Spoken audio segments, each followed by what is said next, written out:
Guy Martin is a very British daredevil.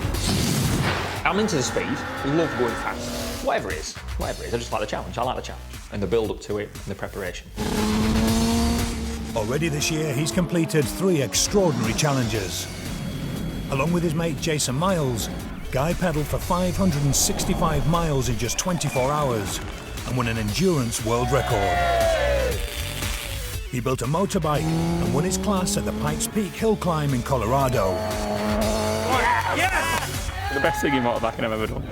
Amazing. And after setting a new British speed record for a hovercraft on water, he was lucky to walk away when his machine took off at almost 80 miles per hour. You've got to be clever enough to know when enough is enough. Oh, no. His final challenge of the year will take place here, on one of the most iconic mountains in Europe. Mont Ventoux, yeah, it's one of the famous climbs of the Tour de France. Yeah, folks, I mean, you can come here any time and pedal your road bike up it.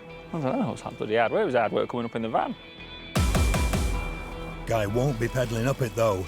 He wants to go down the twisting mountain road as fast as possible and set a new world speed record in a gravity racer. I'm not nervous. Yeah, if you crash, but I've got my helmet on. We'll see it coming. We'll see it coming. It's not going to hurt.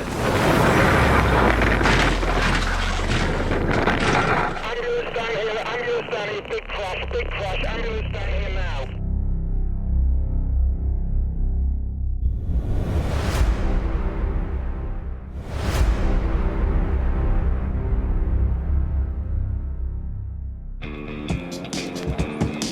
As the name suggests, a gravity racer is an engineless go-kart which accelerates downhill using only the force of gravity.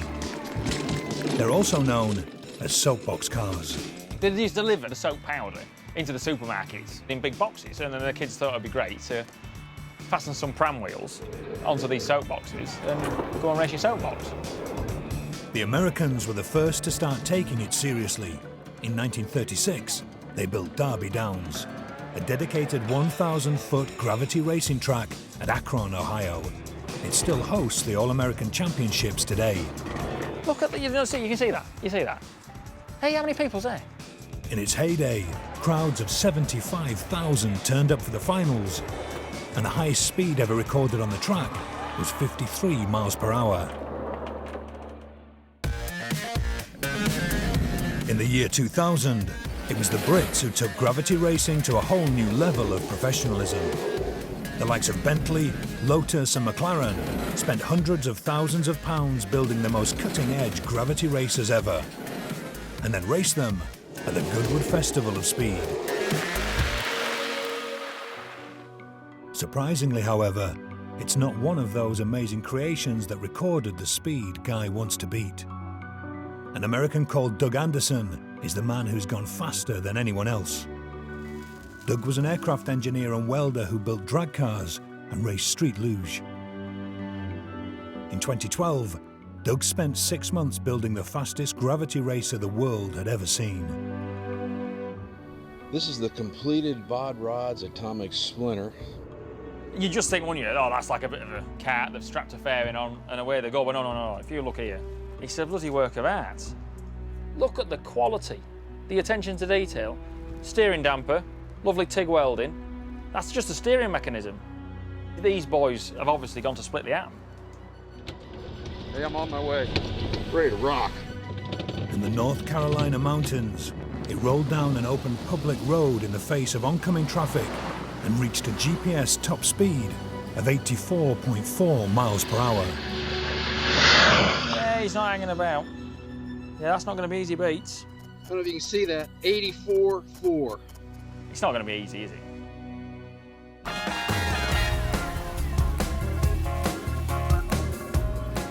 These days, most UK gravity races are small charity events, Hey up, this man's not looking very quick. like this Soapbox Derby on the Humber Bridge, where mostly children race homemade machines. There's a few Daleks, a few Formula One type looking things, and it's just a bit of fun using gravity to get you to the bottom of the hill. Guy's here to meet the team who will hopefully help him win the Gravity Racer World Record. a trio from the Centre for Sports Engineering Research at Sheffield Hallam University. That doesn't look very aerodynamic. I wouldn't feel It's very shaky safe. as well, isn't it? Dr. Heather Driscoll is the boss and brains of the outfit. An expert in sports engineering, she will lead the design of the Gravity Racer. Mechanical engineering is all about solving problems, so that's essentially what we're here to do. The problem is to break the speed record, so that's what we're going to solve. She's not a messer. She knows, she knows. Christina King is the grafter, an award-winning mechanical engineer whose background is building Challenger 2 battle tanks. She will be chief engineer on the project. She's built tanks. She's built tanks. All through my career I've worked with technology, so I'm here to kind of help make this thing happen. Good speed, low aerodynamic profile. Now, mate, give us some welly, Go, mate. go, go. Good lad. Go Team Jilly Bob! And Alice Bullis is the youngest member of the team. She specialises in human sporting performance and will play a crucial role supporting both Heather and Christina. She definitely knows what she's talking about, no question there. But she's the wild one, she's a bit crackers. Yeah, trio of red birds there, wasn't there? Wow, that rattled. Good old boy. Together the team need to create a world-beating gravity racer which complies with all of the Guinness World Record rules. The rules say the only propulsion they can use is gravity. So they must design a machine which is aerodynamic, heavy, and rolls down a hill as smoothly as possible. The rules allow for a push start, so they'll train to get Guy moving as quickly as possible. They need to come to a controlled stop, so they'll need to work out the quickest and safest way of stopping. And they can attempt the record on any slope they want, so they'll need to find the longest, steepest and straightest road they can. And Guy, who's used to getting his power from engines, will need to learn how to harness the force of gravity and use it to hopefully propel himself down a mountain at speeds approaching 90 miles per hour.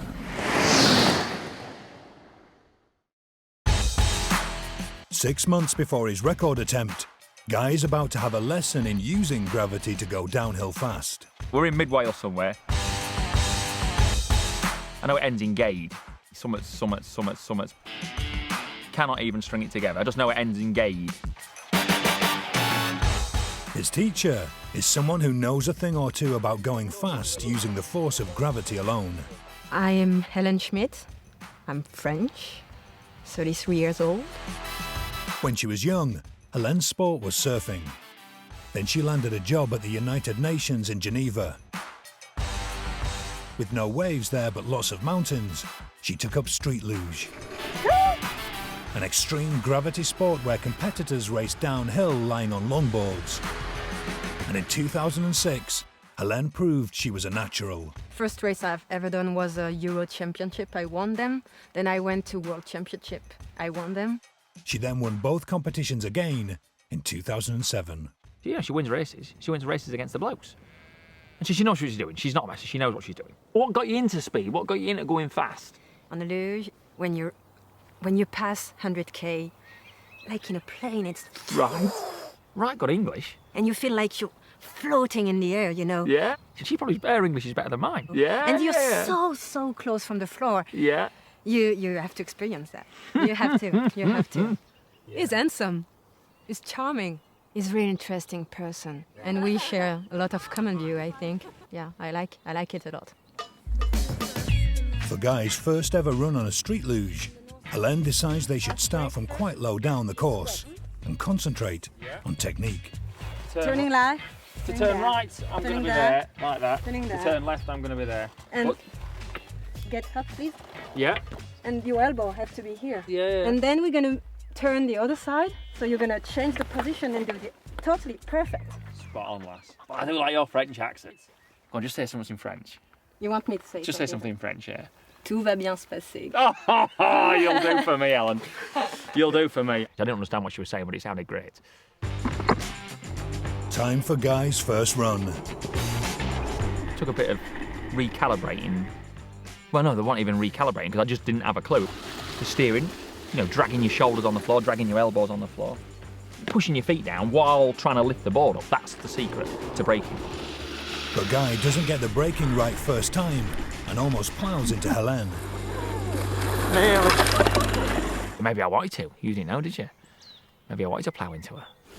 Despite his raggedy braking, Guy doesn't want any more practice runs. Coming up on the top? Yeah. Yeah? Go on, let's go to the top. Instead of edging up the hill straight to the top, let's go. In for a penny, in for a pound, straight to the top. That's what we did. That's what we did. The technique Guy learns now will be invaluable when it comes to his gravity racer record attempt. It's not complicated to go fast. It's complicated not to lose too much speed. This is everything gravity sport is about. It's about the line and just braking what is necessary, not too much, not too few. Because if you brake not enough, then you can have the rear sliding and you lose speed or you crash. I crashed. How fast was that, mate? Never one to give up, Guy sticks at it, trying to brake as little as possible and maintain as much speed as he can through the corners. And I crashed again. Crashed again. And then again. I kept at it. Didn't lose any skin, twisted a wrist. I think I was just trying to run before I could walk. But if you're not crashing, you're not trying hard enough, that's the saying. I think it probably took about 6 goes before I didn't crash. No lack of commitment, though. There was no lack of commitment. We're getting there. Yeah, you're getting it. Happy that Guy is finally mastering the key skill of gravity racing, Helene decides that on his last run, Guy should go as fast as possible. With a speed gun pointing at the track's quickest section, his target is to try and hit 43 miles per hour, halfway to the Gravity Racer world record.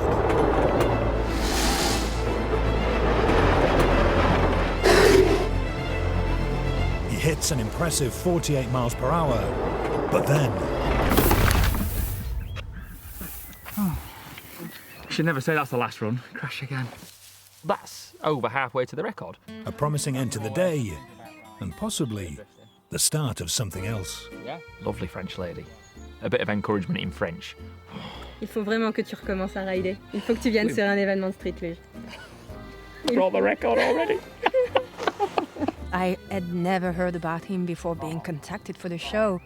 It's like I call synchronicity, not coincidence, synchronicity. It was the right moment to meet. Do you reckon she could be a future Mrs. Martin? But she's from like the Geneva way on. What's she going to think when I take her to Grimsby? Cock on, mate. Cock on, mate. Look at that. I'm impressed. Cock on, mate. Yeah, do you think she could weld? I don't know if she could weld. Never say never. Never say never.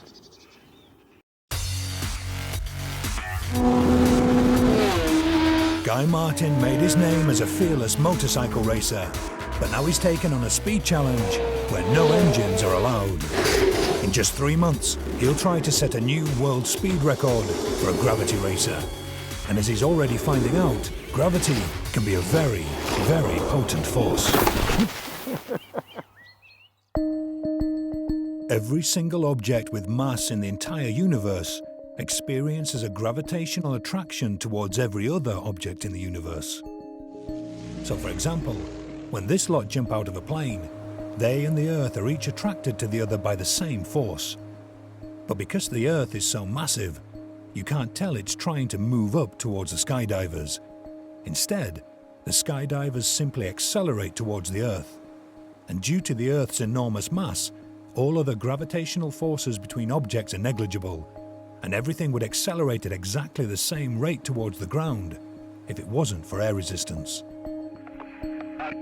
This principle was demonstrated in 1971 using the moon. Astronaut David Scott dropped a feather and a hammer. How about that? Because there was no air resistance to slow them down, the moon's gravity pulled them to its surface in unison. That proves that Mr. Galileo was correct. The fastest speed Guy could reach using the Earth's gravity would be to freefall from the edge of space. Doing that, Felix Baumgartner famously reached almost 800 miles per hour. For his record attempt, Guy will need to be in a vehicle rolling down a steep road. And the friction between the road and his wheels will be fighting against the gravitational pull. So minimizing that friction is crucial. You ready for action? Yes. And that means choosing exactly the right wheels for his gravity racer. In order for the team to choose the best wheels, Guy and the project's engineer, Christina King, knock up a test cart. Is that all right? Yeah. The plan is to test 3 different sizes of wheels by towing Guy along on the test cart, then letting him go and seeing how far he rolls before stopping. The wheels which roll furthest should have the best combination of low rolling resistance and good stability. Christina's a biker, and so she's been nominated to pull Guy up to speed behind her bike. We started off with some street luge wheels. Christina towed us in on a motorbike at 20 mile an hour. I released the road. The go-kart was a bit unstable. It was a bit sort of twitchy, but it was all right at 20 mile an hour. It was all right. Boom. It's okay, but it's a little bit nervous. We went 25 metres on the skateboard wheels. We thought that was great. Then we went up to a 20-inch wheel size, so it's kind of your standard BMX wheel, essentially. And you would not have believed the difference. Oh, God, blimey. Oh, dear hell. Keep going. Keep going, Christina. Keep going, Christina. That one went a lot further than expected. The go-kart was far stabler. You know, I had to put far fewer steering inputs in to get it to go in the right direction. So it was far comfier. Spot on. Excellent. How much further was that? Miles further. See the blue cone in the distance? We went 120 metres. So we went from 25 metres with the skateboard wheels to 120 metres with the BMX wheels. You can believe the difference. Why is it better? Stability, just extra stability. The rubber in the tyres is acting as a bit of suspension. Your steering's much less twitchy, isn't it? Yeah. And lower rolling resistance because you've got a bigger wheel. Rolling resistance is primarily due to the energy lost when a tyre deforms as it makes contact with the road. A tyre with a smaller area of contact, which is properly pumped up, should have a low rolling resistance. So then we thought, well, if that one went as far as it did, let's go up another size. So we got 26-inch wheels, which is your normal kind of mountain bike wheel size. The 26-inch wheels Oh, we're going all right. roll even further. More stable, less stable. Probably slightly less stable. The bigger the better. The bigger the better. Do we go bigger than 26-inch? The answer's no, because at much higher speeds, the bigger profile of bigger wheels has a bigger aerodynamic cost. Obviously, as the speed increases, the drag will be increasing So you think this will be more of an issue aerodynamically. I think so. because of the frontal area The and you're faster you higher go. up? Aerodynamic drag is going to be our key thing that we need to overcome.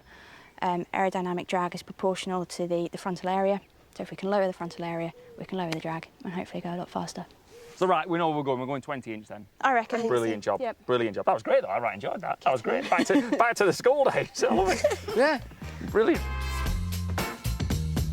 A month later, Guy's back with the team at Sheffield Hallam University to see what his gravity racer will look like.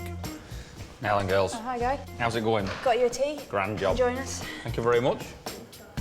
They've been busy studying the competition and considered every option for every aspect of their gravity racer, I like your Lego skills, mate. including safety. Worst case, if it crashes, We want you to be safe. we're going to stick. I'm not that We're going bothered to stick a steel chassis in there.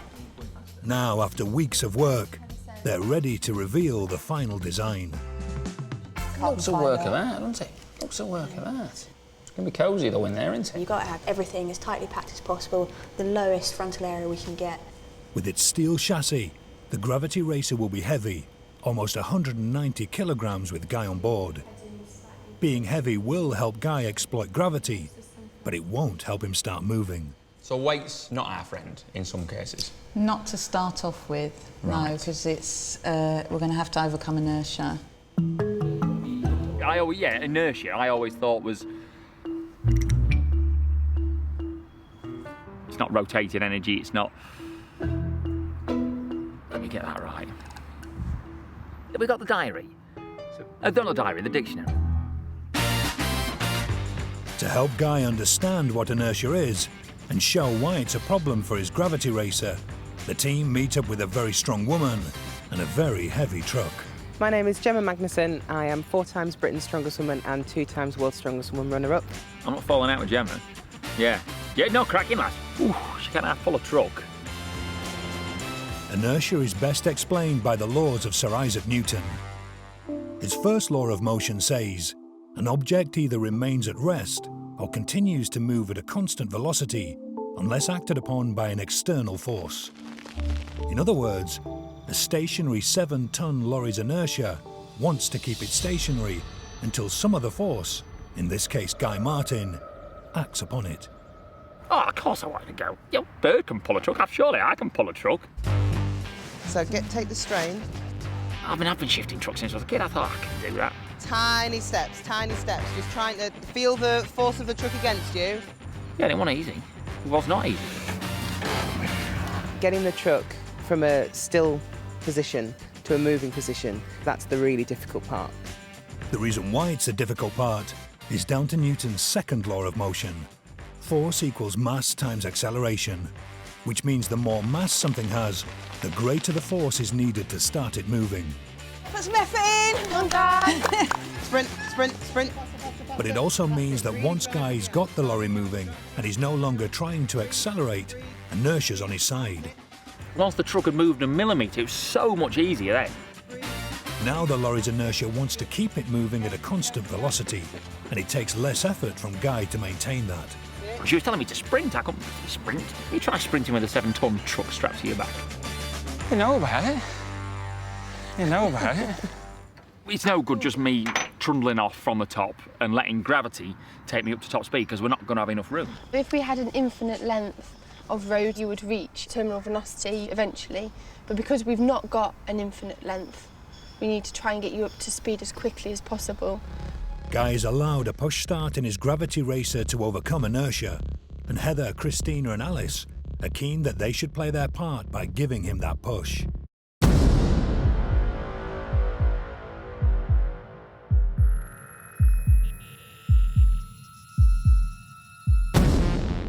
In order to see just how explosive a push start can be, they've all come to the University of Bath.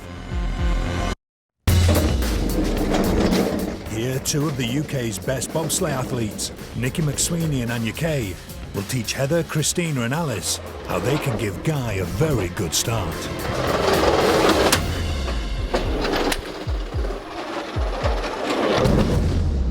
What's the crack then? I'll demonstrate the starting position. So both feet on the block, and you want fairly relaxed straight arms, and you want about 90 degrees in your legs. And literally you're going to push straight into the bobsleigh. So here. Okay? Okay. So do you want to have a go first? They made it look so easy, and then when we came to do it, yeah, it's not so easy. Oh my gosh, that's hard. This is what, about 130 kilos you say this is? Right. So ours is going to be more than mine. Yeah, it's going to be about 200.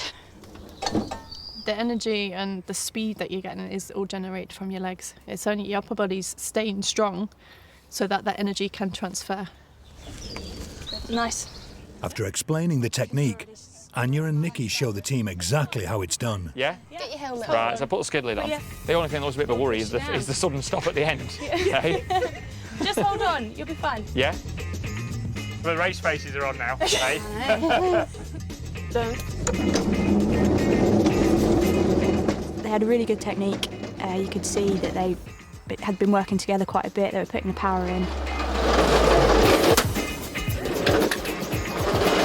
They propel Guy down the track in just 6.8 seconds. So if we use that as a benchmark Yep. from two pros, Well, as non-pros, what do you think we should be aiming for? we should be aiming for that. With their target set, the team try every combination of pairs to find out who'll be able to generate the most speed at the start of Guy's record attempt. That just looks the most awkward body position. Don't you think? It just looks so awkward. You boys aren't like young, they're looking at your backside. Rude buggers. Okay, you ready? Rude buggers. Right. Hey. Ready? Set. 1, 2, 3. Explosion of power, that's what it is. Yeah, to overcome that initial inertia and then keep it going before we push away and before I'm left for gravity to do its job. Like we learn 100th of a second on the top. By the time you get to the bottom, it makes 300ths of a second. The best combination of pushers proves to be Heather and Alice, with a time of just 7.6 seconds. That was the nearest any combination got to the two pros, you know, Anya and Nikki. And I think we've sussed it out. I'm quite happy. We've sussed it out. hopefully we'll come away from this with a world record. Better get training. See you on the gym on Monday, yeah? What was it?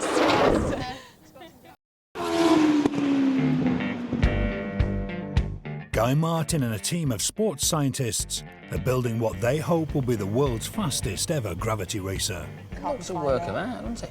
Looks a work of art. In 1 month, they'll attempt to set a new record speed of over 84.4 miles per hour. So that's our goal, 84. Heather has now travelled to the south of France to meet up with former street luge champion Helene Schmidt. They're recceing what they think could be the place for Guy to make his record run. Mont Ventoux in Provence.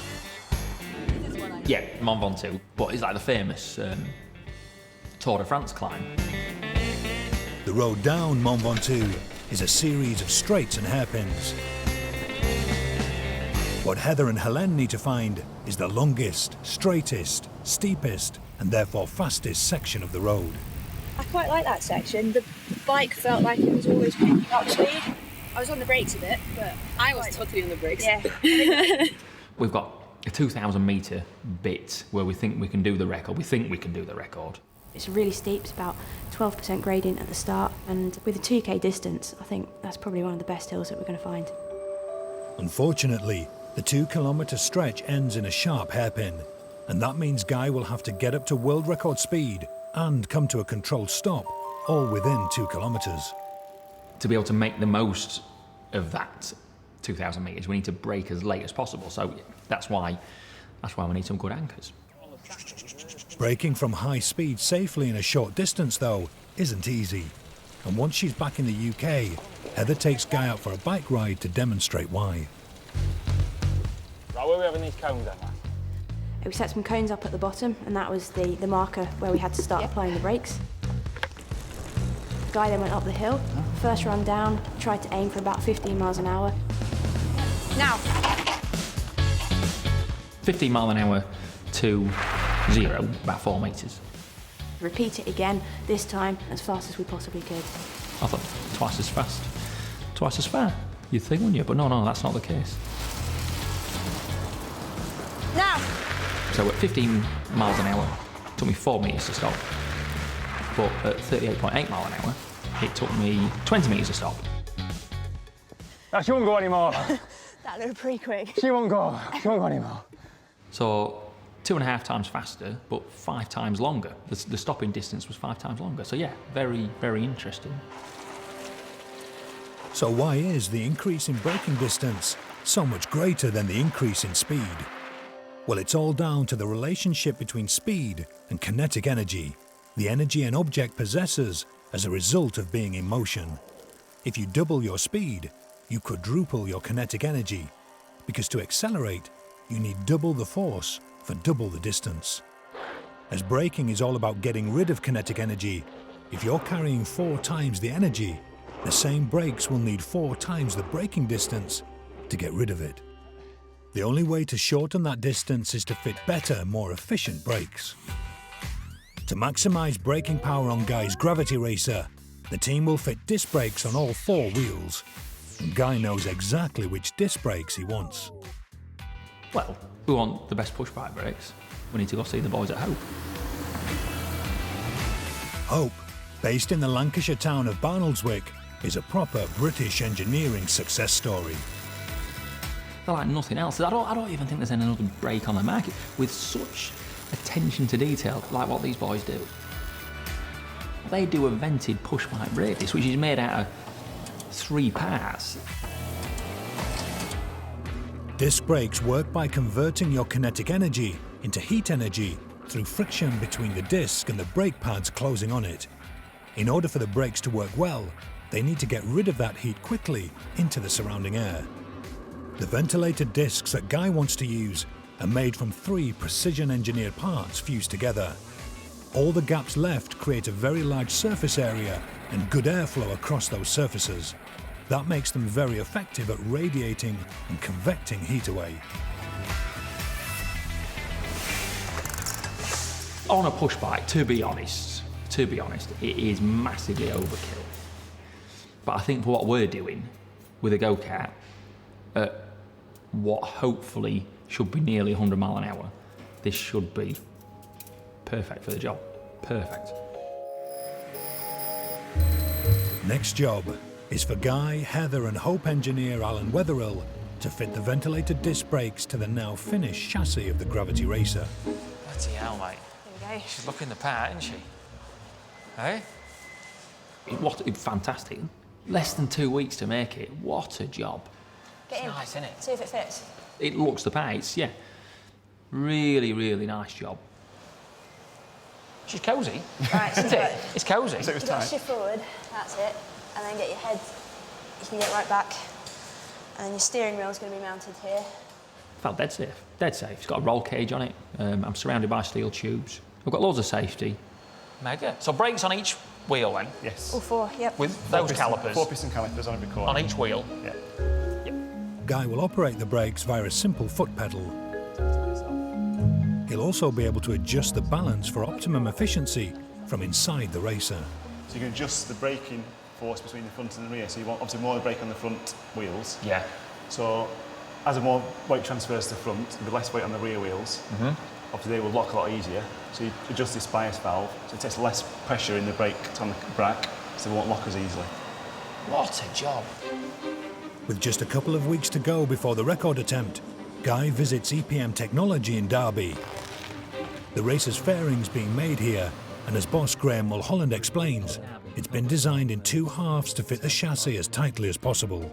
And how is it going to be secured? We'll be bonding the two shells together, Yeah. and we'll bond it to the chassis as well, so we've got ultimate rigidity over the frame. Oh, right, so the fairing will actually help the strength of the chassis? then? Yes, it will, massively. Right. There's no joins in it, so there's no opportunity for the air sneaking into this and therefore slowing you down. So it's as fast as it could possibly be? That's as fast as it can possibly be. It's Yeah. the Formula One of gravity racers. I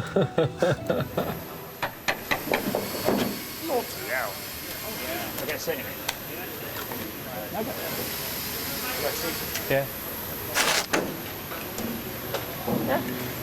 It'll be no bother. Content that at least the right-hand side of his machine will be super aerodynamic, Guy heads up the M1. With just a week to go before the record attempt, this is the very first time the Gravity Racer has ever run downhill. It's a crucial test. We're here at Airwood House. See if there's any teething troubles. It'd be all right, us trailing all the way down the south of France to have a problem that snooker's the job. So I just want to get the feel for it, really. You alright, mate? Yep, ready when you are. Come on down. Right, I'm setting off. I just want to get the feel for it. I don't want to be going down the side of Mont Ventoux not knowing how hard you can turn it, how hard you can press the brakes, and how fast it's going to go.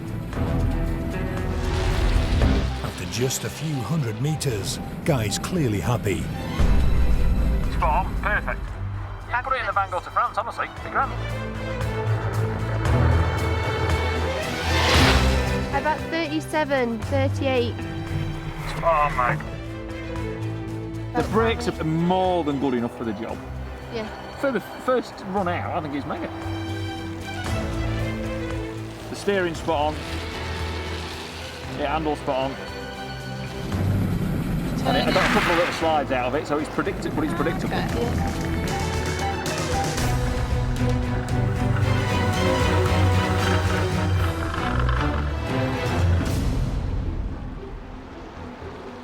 No, spot on, Aaron. Good work, lads. Good work.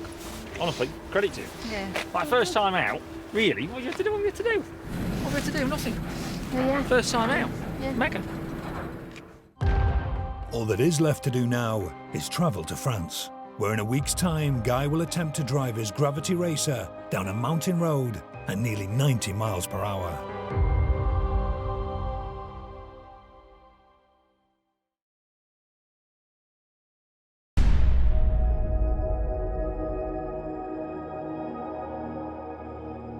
Mont Ventoux in southern France is where, over the next 2 days, Guy Martin will attempt to set a new world speed record in a Gravity Racer and go faster than 84.4 miles per hour. Everything's been put in place, all the boxes have been ticked. So all we need to go now is go and play the part.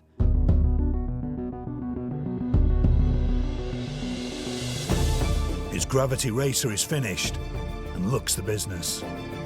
Added flames. Flames are always the way to go. Faster with flames, that's the rule.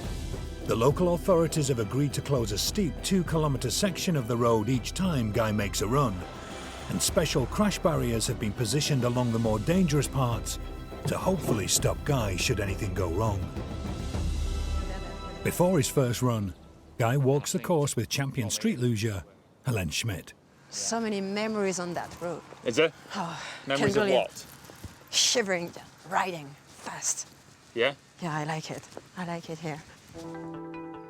For Guy to hit spine-tingling, record-breaking speeds, he must choose and memorise the perfect racing line.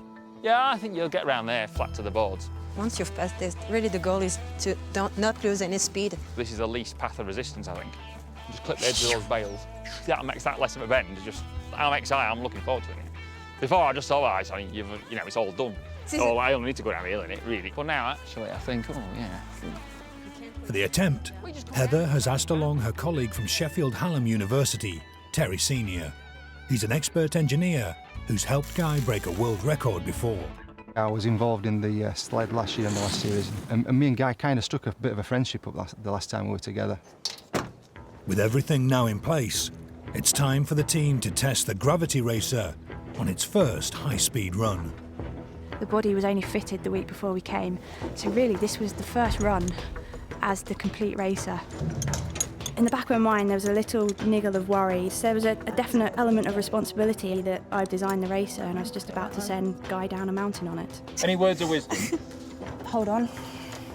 Come on, you can do so better than that, lass. Come on. Don't break it, don't break it. Yeah, don't break it. That sounds good. I'm looking forward to it. On the first run, Guy opts for a gentle rolling start.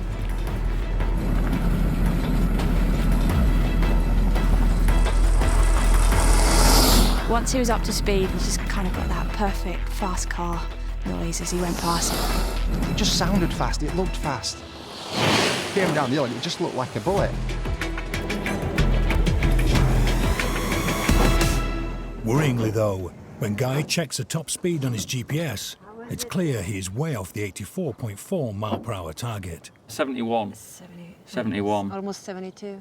I was disappointed because I thought that would really give us an idea if we were going to break the record. For run number 2, the team removed the standard BMX tyres they've been using for practice and replaced them with something they hope will be a lot quicker. We put some proper road tyres, 20-inch road tyres on, slicks. That narrower, we could pump them up to a higher pressure as well, which is a great thing for reducing rolling resistance. On this run, the team also add in a push start. And immediately, it's clear that the new tyres aren't helping the racer's handling. It was just skipping and it was getting a bit unstable, you know, like a little undulation in the road. It would just want to, it was just starting to skate about it, and so it got a bit nervous. There's good news too, though. You were faster this time, wasn't you? Liz is saying 77.2. We've gained 5 miles an hour with the tyres. Yeah, That's bang on. That kind of G'd us up that we knew what we were predicting was the way forward.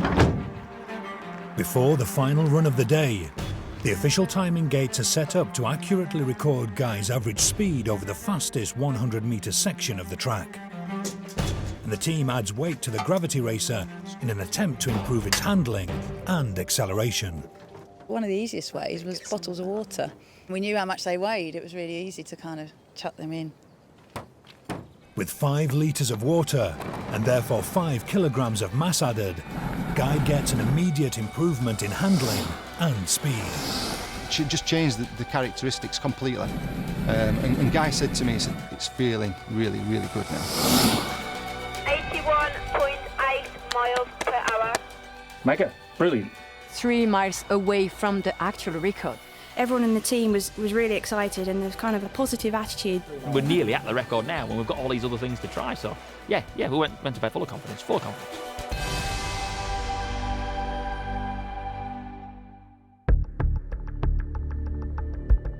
After a great practice day, the team arrived back on the mountain with a very clear plan. The plan is to break the record. We got so near yesterday.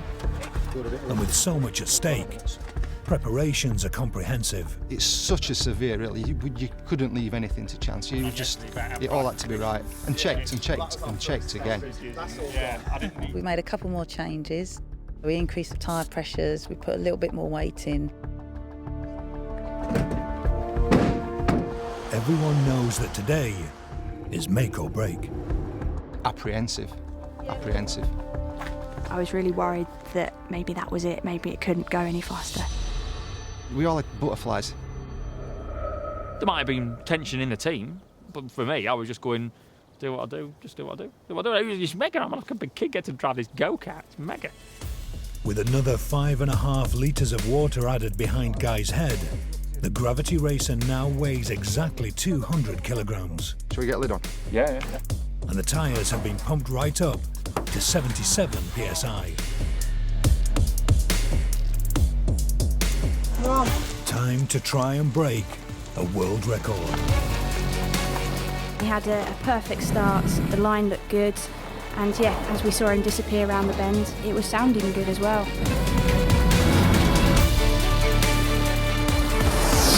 It felt fast. You're licking on. You knew every mile an hour of it. Everyone just sat there and then... It was so great, so fast. Got into the braking area. It gets a bit squirrely on the brakes, just a bit squirrely. There's a lot of weight to stop. Got to the bottom, lifted the canopy off. All right. How are you? Even before then, I thought... Speed was 85.61 miles per hour. Grand job, cheers lass. Mega. Guy's done it. He set a new world speed record. 85.6 miles per hour. Everybody was so happy. Spot on. Spot on. We've done it. It was just such a relief. We've properly broken the record. Tell us, we're dying to know. He was like, yeah, we've done it. It was 85.612. Couldn't believe it. Absolutely gobsmacked. I knew we were going to be fast, but so chuffed. Unbelievable. They have the record, but Guy's not ready to stop. We're here to go as fast as humanly possible on this go-kart that we built, and we haven't done. We're not at the potential. We haven't reached its true potential. He wanted 90. He really wanted to touch that 90 miles an hour. Just get him in, but get him in instead of waiting. Come on. It's Guy, I mean, he's never really happy with what he has achieved. More speed, Captain, more speed. So let's go on, let's have it. They decide to make a second run, but with another 10 kilograms now added, no one's quite sure how the racer will handle. We all felt a bit nervous. You could tell everyone was just a bit on the edge. Just be safe. Be safe. Go! Go. Oh, I hope it goes all right. And I braked into the first corner and I just thought, that feels a bit strange. The back end wanted to come round and I had to let off the brakes and then get back on the brakes again, so I lost a load of momentum. And what I should have done was just ease the brakes on, sort the issues out, adjust a few things, and then take it back to the top and have another go. But I didn't do that. And I thought, well, actually, yeah, what's the worst that could happen? It's coming. He's starting to brake. Hey, how far you?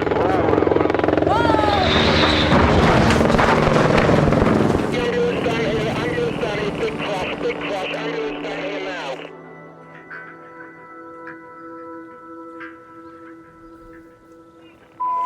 Oh my God, what have you said?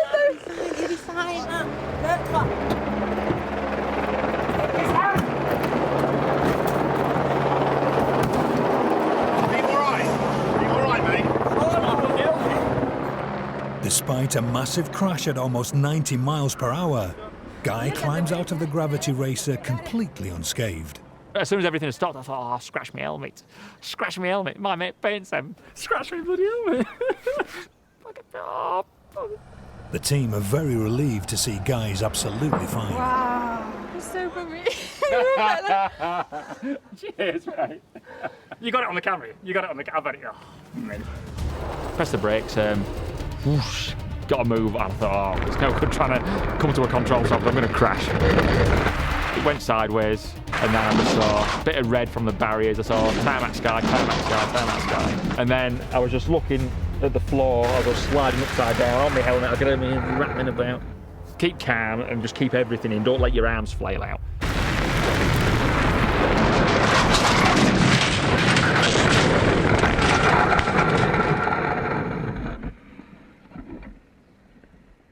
It was mega. It was mega. That's a bad in it. It's bad. That was the great. That was the best thing ever. It was the best thing ever. Guy's fine, and the team have achieved their goal. They now own a world speed record. It's a funny story. I'm glad to be part of such a project. It was really great. Although at first I was just so worried that we'd crashed, it actually proves that we've done our job as engineers.